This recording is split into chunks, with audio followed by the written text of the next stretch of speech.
Salty stench of sea and chilling gale at my back awakened me from a disturbed dream. Dream filled with familiar voices and fear for my life. The bitter sense of betrayal stemming from the dream was interrupted by a sudden sound.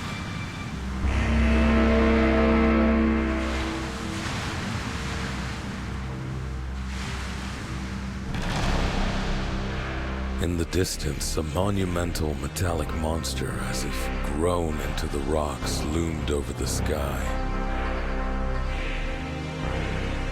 Despite the fear this colossus exuded, I was attracted to it somehow. With nothing to lose, I went after the light.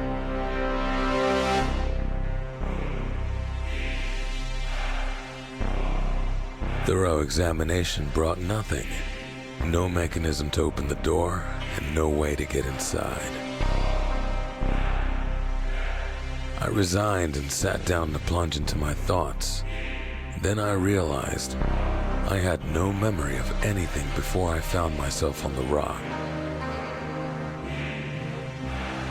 But I felt a strong connection to the giant in front of me, and at that exact moment, a sound echoed through the air, invading my body as if identifying me.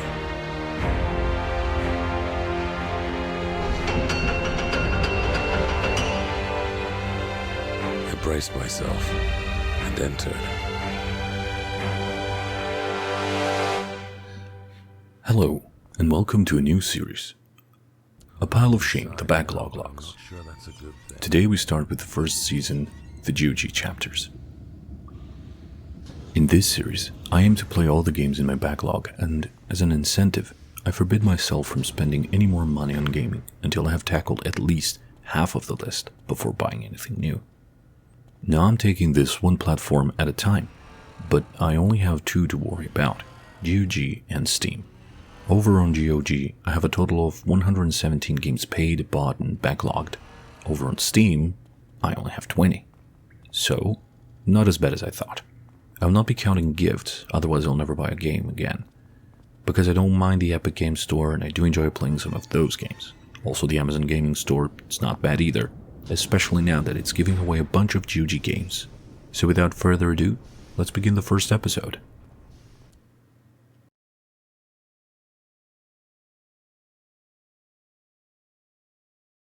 Let's take a look at the indie game Vaporum, available on Nintendo Switch 1, PS4, Xbox One, Humble Store, Steam, and GOG. This game was released in 2017 and has a prequel, Vaporum Lockdown, released in 2020. The game is tagged as an RPG strategy adventure game, but it's also a dungeon crawler.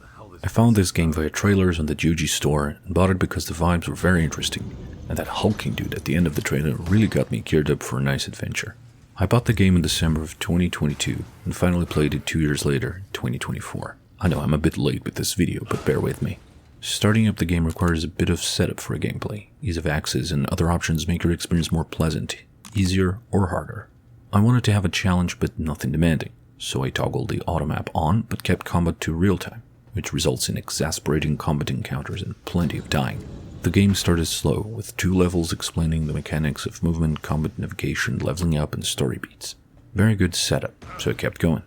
And after a few hours I decided to start fresh, because I had made a lot of bad choices, which caused me to reach a point where everything was harder than needed. After a fresh start where I had a better idea of how everything worked, I went through the rest of the game with some difficulty, but nothing that made me rage quit or give it up entirely.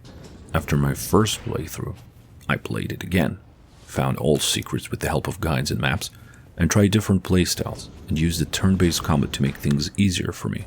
I enjoyed every single playthrough thoroughly. The game plays very well with a first-person perspective that fits perfectly in a dungeon crawler like this. A tile-based movement system which can be toggled off for a smoother experience, and a simple UI that allows for a more streamlined experience. Inventory and character sheets are all pop-ups that do not block the action, but should not be kept up at all times. Navigation is simple, and as I played with a keyboard for most of the time, it felt very intuitive. Using the controller made me wrestle with my own thumbs, but only because I got accustomed to the keyboard very quickly. The fighting has its own rhythm that requires attention, and one mistake can end your game faster than you can predict. The enemy variety is nice, and keeps a nice rotation. No enemies are introduced unfairly, and you have time to understand how each of them will attack, and if they have any special moves that can harm or debuff you. The game also provides quick tutorials as you discover new things, making sure you don't rush in blind in any situation. All that is good and all, but it's the things we see and hear that complete this game. The background music fits the atmosphere perfectly, and the sound effects of machinery in the distance, the cogs turning, the engines churning, the enemies pacing or flying around, and the battle sound effects make it so you are fully immersed in the gameplay. The visuals are also a full joy to the eyes. The environments are quite well designed, and the maps, though maze-like, are recognizable quickly. You can get turned around, but only because you were speeding around the room trying to fight off enemies. The automap comes really handy here, but I would have to guess that without the automap, you may get a bit lost. Keeping a map is important for navigation purposes, and you can also put your own notes on the automap if you so wish, just to remind yourself of where a chest is for later on, or where you have to use what keys. All through the game, the visuals and music complement it quite well. If there is one downside to it all, I would have to pin it onto the skills available to improve. The game has so many options that it is daunting at first, but after reading carefully, I found that there are skills you must have so you can finish the game properly, while others can be completely ignored. Perhaps those are there to create even more of a challenge, because you cannot get enough points to fill in all of the skills, and not investing one or two to the fullest is a waste. Therefore, focusing your points into one or two skills is the way to go. But like I said, those are kinda obvious for a smooth playthrough. At the end of it all, my time with Vaporum was a hoot and a half. I would not hesitate to come back to it at any time, especially if I'm craving a steampunk adventure or dungeon crawler to sate my appetite. I think it is well presented in all aspects. The story is well structured with a satisfying though cliffhangery ending, and the gameplay has its moments of highs and lows, with the worst part of the game being the character's skill tree, which I found to be bloated and mostly unused. Having a build means focusing on a few skills, and some of them are apparently useless. Overall, I highly recommend Vaporum to anyone who is interested in some first-person dungeon crawler with a few puzzles and more combat-oriented. It's very nice. Pick it up and try it out at least a couple of times. And with the ease of access options, you can always make it easier or harder on yourself. And that's it for the first chapter of this backlog log.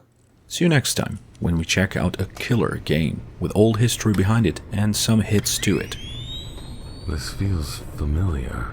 I don't know why, but it feels like it's a part of me. Wonder if the door lets me through now.